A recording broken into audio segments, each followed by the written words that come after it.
انہیں جگا چکی ہوں، انہیں بیدار کر چکی ہوں، مگر میں دیکھ رہی ہوں کہ ان کے کانوں پہ جوں نہیں رینگتی۔ میں بتا رہی ہوں امت کس راستے پہ جا رہی ہے، میں ان پہ اپنی حجت تمام کر چکی ہوں۔ یہ فاطمہ کا خطاب ہے ان عورتوں سے جو فاطمہ کی عیادت کے لیے آئیں۔ میں تمہارے مردوں کے پاس جا کے بار بار بتا چکی ہوں، انہیں جگا چکی ہوں، مگر کوئی میری فریاد سننے کو تیار نہیں۔ اب تم سنو، تمہیں بتا رہی ہوں، تاریخ میں درج ہے فاطمہ کے یہ فقرے۔ اور سمجھ لیجئے زہرا کیا کر رہی تھی اس شہر میں۔ کہا سنو، اب میں تم سے کہہ رہی ہوں کہ امت کو جس راستے پہ لے جایا جا رہا ہے، جس راستے پہ امت کو لے جایا جا رہا ہے، اس راستے پر امن و امان کا مذہب اسلام قتل و غارت گری کے دین میں بدل جائے گا۔ یہ فاطمہ نے کل کہا تھا، جس راستے پہ اسلام کو لے جایا جا رہا ہے اس راستے پر قتل و غارت گری، لوٹ مار ہوگی۔ اور زہرا نے ایک تعبیر استعمال کی ہے، وہ سن لیجئے۔ فرمایا میں ایسے تھنوں کو پلتے ہوئے دیکھ رہی ہوں، میں ایسے تھنوں کو پلتے ہوئے دیکھ رہی ہوں جن سے امت کو تازہ دودھ کے بجائے برستا ہوا خون ملے گا۔ آج اگر ولایت علی سے بغاوت نہ کرتی امت، اگر امت کو اس راستے پہ نہ لے جایا جاتا تو آج اسلام میں قتل و غارت گری کا کوئی وجود نہ ہوتا۔ جتنا خون اسلام میں بہ رہا ہے مسلمانوں کے ہاتھوں، ان سب کو فاطمہ کل روکنا چاہتی تھی۔ اگر فاطمہ کی آواز سن لی گئی ہوتی تو تاریخ پوری گواہ ہے، نہ بغداد کی دیواریں سادات کے خون سے بنائی جاتی، نہ آج یمن میں خون بہ رہا ہوتا، نہ سیریا میں خون بہ رہا ہوتا، نہ عراق میں خون بہ رہا ہوتا، نہ لبنان میں جرائم ہو رہے ہوتے۔ جتنا خون بہ رہا ہے یہ اس لیے کہ فاطمہ کی فریاد کو سنا نہیں گیا۔ آج دیکھیں آپ کتنے گلے کاٹے گئے داعش کے ہاتھوں، تکبیر کہہ کہہ کے مسلمانوں کی گردنیں ذبح کیا گیا، کتنی بربریت ہوئی۔ فاطمہ ان کٹی ہوئی گردنوں کو روکنا چاہتی تھی۔ میں نے کہا یہ شوہر کے حق کی لڑائی نہیں تھی، یہ نظام الہیہ کی لڑائی تھی۔ فاطمہ اجڑتے ہوئے ان گھروں کو بچانا چاہتی تھی، فاطمہ ذبح ہوتے ہوئے ان بچوں کو بچانا چاہتی تھی، فاطمہ کٹتے ہوئے ان گلوں کو بچانا چاہتی تھی جو آج تک اسلام کے نام پہ ذبح کیے جا رہے ہیں۔ فاطمہ اس لیے آواز اٹھا رہی تھی، مگر فاطمہ کو اس کی بہت بڑی قیمت چکانی پڑی۔ پسلیاں ٹوٹ گئیں فاطمہ کی، شکم میں محسن مارا گیا فاطمہ کا، بدن پہ زخموں کے نشان تھے، آگ کے شعلوں سے فاطمہ کا بدن جھلس چکا تھا، اور فاطمہ 75 دن یا 90 دن زندہ رہی۔ روایت کے لفظیں ہیں، اور یہ وہ دردناک حصہ ہے تاریخ کا۔ بہت سے علماء کہتے ہیں شہزادی 75 دن میں اس دنیا سے گزر چکی، بستر شہادت پر۔ ایک دن دونوں ننھے شہزادے حسن و حسین اپنے اماموں کو پھینک کر ننگے سر ننگے پاؤں دوڑتے ہوئے مسجد میں آئے، اور علی مسجد میں تھے۔ آ کے کہا بابا بابا ہم یتیم ہو گئے، بابا ماں اس دنیا سے چلی گئی ہیں، بابا ہم یتیم ہو گئے۔ پتہ ہے عزادارو، عزم و ہمت کا کوہ ہمالا ہے علی، شجاع ترین مرد تاریخ علی۔ فاطمہ کی شہادت سے علی پہ کیسا صدمہ ہوا؟ تاریخ کہتی ہے علی جیسا سورما فاطمہ کی شہادت کی خبر سن کے غش کھا کے مسجد کے فرش پہ گر گئے۔ علی غش کھا کے مسجد کے فرش پہ گر گئے۔ اللہ اکبر۔ میں سوچ رہا تھا کہ علی کو فاطمہ کی شہادت سے اتنا صدمہ کیوں ہوا کہ آپ غش کھا کے گر گئے؟ شیر خدا ہیں، شیر کبریا ہیں، اسد اللہ الغالب ہیں، علی غش کھا کے کیوں گر گئے؟ ارے وہ علی غش کیوں نہ کھائے کہ جس کا اس شہر میں فاطمہ کے علاوہ کوئی ہمدرد نہ ہو۔ فاطمہ کے علاوہ اس شہر میں کوئی علی کا ہمدرد نہیں، اس میں فاطمہ بھی چلی جائے۔ علی کتنے اکیلے ہو گئے تھے ارباب ولا، علی شہر میں کتنے اکیلے تھے آپ نے سنا ہے ضرور، تڑپ جائیں گے اس روایت کو یہاں سن کے۔ ایک دن اسی فاطمہ نے پوچھا تھا علی اس شہر میں کتنا اکیلا ہے۔ ایک دن اسی فاطمہ نے پوچھا تھا یا علی میں نے سنا ہے کہ مدینے والے اب آپ کو سلام نہیں کرتے۔ تو علی نے سر جھکا کے کہا تھا رسول کی بیٹی اگر بات اتنی ہی ہوتی تو کوئی شکوہ نہیں تھا۔ ارے شہزادی اب تو قیامت یہ ہے کہ میں سلام کرتا ہوں لوگ جواب نہیں دیتے۔ جس شہر میں علی اتنا اکیلا ہو اس میں فاطمہ بھی چلی جائیں تو کیا علی کو غش نہیں آئے گا؟ شیر کبریا کو ہوش میں لایا گیا، اجرکم اللہ۔ بس عزادارو مجلس تمام ہو رہی ہے، فاطمہ نے وصیت کر دی تھی علی مجھے رات کے وقت غسل دینا، علی مجھے رات کے وقت کفن دینا، علی مجھے رات کے وقت دفن کرنا۔ دیکھو علی جنہوں نے میرا دل دکھایا ہے انہیں میرے جنازے پہ نہ بلانا۔ رات کا سناٹا تھا، سارا مدینہ خاموشی کی چادر اوڑھ کے سو رہا تھا، مدینے میں ہر طرف خاموشی تھی اور رات کا سناٹا تھا۔ علی فاطمہ کو غسل دے رہے تھے، تختہ غسل پر فاطمہ کو علی غسل دے رہے، پورا مدینہ خاموشی کی چادر اوڑھے سو رہا ہے، بس علی کے گھر میں ننھے ننھے بچوں کی سسکیوں کی آوازیں، کہیں حسن بیٹھے رو رہے ہیں، کہیں زینب، کہیں حسین، کہیں ام کلثوم، علی غسل دے رہے ہیں۔ چاہنے والا صحابی دروازے کے باہر کھڑا ہے، کہتا ہے زندگی بھر میں مولا کے ساتھ رہا تھا، میں دروازے کے باہر کھڑا تھا، یکایک میں نے اسی اثنا میں علی کو چیخ مار کے روتے سنا، علی کو چیخ مار کے روتے سنا۔ میں نے کہا آخر کیا ہوا کہ علی جیسا سورما آج اس طرح تڑپ کے رو رہا؟ کہتا ہے میں بے قرار تھا، جب علی غسل دینے کے بعد گھر سے باہر نکلے تو میں نے ہاتھوں کو جوڑ کے کہا مولا شیر کبریا زندگی میں بڑی سختیاں آئیں، بڑی مصیبتوں کا مقابلہ کیا، مگر کبھی آپ اس طرح تڑپ کے نہیں روئے، آج کیوں اس طرح تڑپ کے روئے چیخ مار کے؟ کہا چاہنے والے نہ پوچھ، جب میں نے اصرار کیا تو کہا سننا ہی چاہتے ہو تو سنو، جب میں فاطمہ کو تختہ غسل پر غسل دے رہا تھا تو غسل دیتے دیتے جب میرا ہاتھ فاطمہ کے پہلو پہ آیا تو میں نے دیکھا پسلیاں ٹوٹی ہیں۔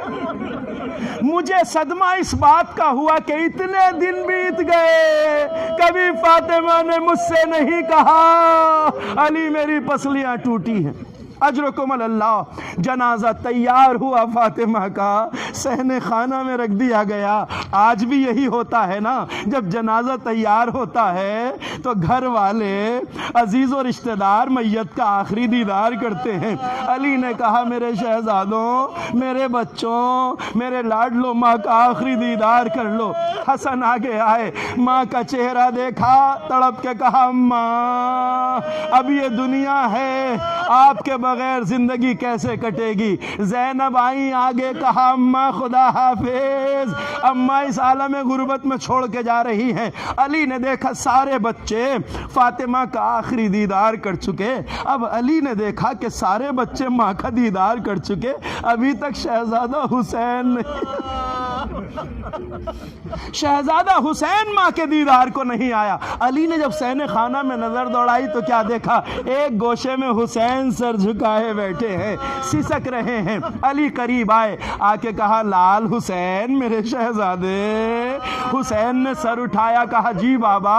علی نے دیکھا سارا چہرہ حسین کا آنسوؤں سے تر ہے، کہا لاڈلے کیا ماں کا چہرہ نہ دیکھو گے؟ کہا بابا ضرور دیکھوں گا، مگر بابا زندگی بھر میں نے ایک اصول بنائے رکھا، میں اماں کے پاس تب تک نہیں گیا جب تک ماں نے مجھے خود نہ بلایا ہو۔ جیسے ہی حسین کی زبان سے یہ لفظ نکلے، فاطمہ کے ہاتھ بلند ہوئے، بندے کفن ٹوٹ گئے، آواز آئی آجا میرے لال حسین، اگر تو ماں کے کلیجے نہ لگے گا تو تیری ماں کو قرار نہ آئے گا۔